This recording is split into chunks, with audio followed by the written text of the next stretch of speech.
नमस्कार दोस्तों, मैं अंकुर उपाध्याय स्वागत करता हूं आप सभी का एक बार फिर से अपनी नई वीडियो में। दोस्तों, सबसे ज्यादा वॉलेटिलिटी अगर किसी स्टॉक में आज देखने को मिल रही है तो वो है IEX यानी इंडियन एनर्जी एक्सचेंज।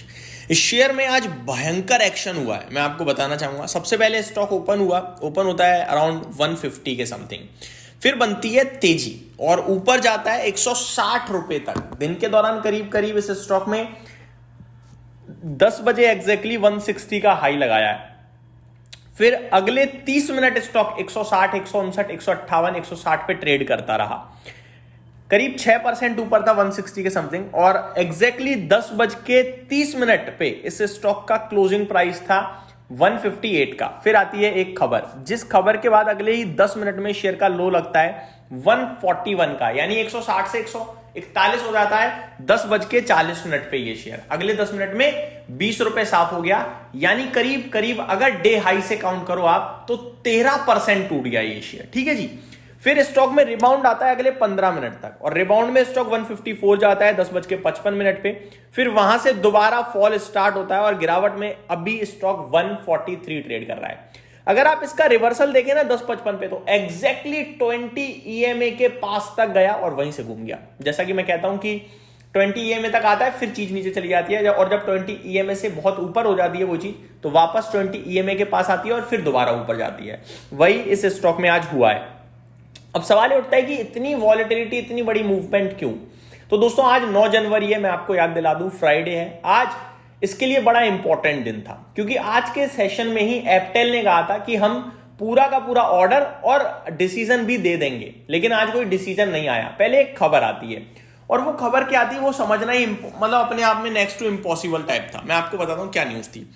9 बजे न्यूज आती है एग्जैक्टली, मैं आपके साथ शेयर करता हूं क्या खबर आई। सबसे पहले CERC says July 2025 order to be consider for company, no change in that. इसका बाजार ने क्या मतलब लिया समझ में ही नहीं आया कि क्या कहा है CERC ने। CERC कौन है? इलेक्ट्रिसिटी का रेगुलेटर। इन्होंने ही मार्केट कपलिंग का ऑर्डर निकाला था। तो बाजार ने क्या सोचा? बाजार ने सोचा शायद CERC ने जो जुलाई में कहा था कि मार्केट कपलिंग लागू होगी वही लागू होगा, कुछ नहीं बदला कंपनी के लिए, तो लागू होगी मार्केट कपलिंग, और शेयर ऊपर से नीचे आ गया।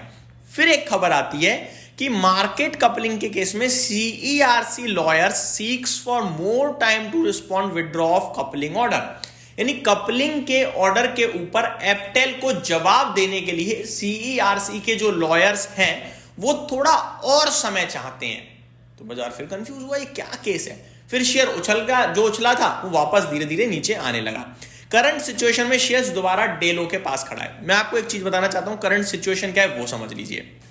पहले पढ़ लेते हैं क्या है। No clarity from CERC on withdraw of market coupling order at APTEL, CERC lawyers to tribunal to implement market coupling only through regulation. APTEL says for now it is known that CERC will not implement the system till proper regulations are made.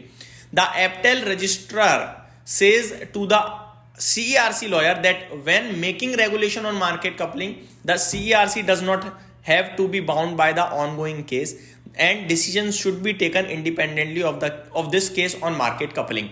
अभी current situation ऐसी है कि Monday को इसको लेकर CERC दोबारा से अपना लॉयर जो है उसके जवाब तैयार करेंगे कि वो मार्केट कपलिंग कर रहे हैं, नहीं कर रहे हैं, क्यों कर रहे हैं, क्यों नहीं कर रहे हैं।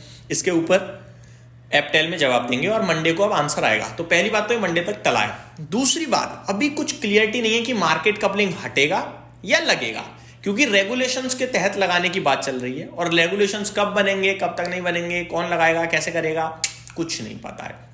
और शेयर आपका 143 खड़ा है।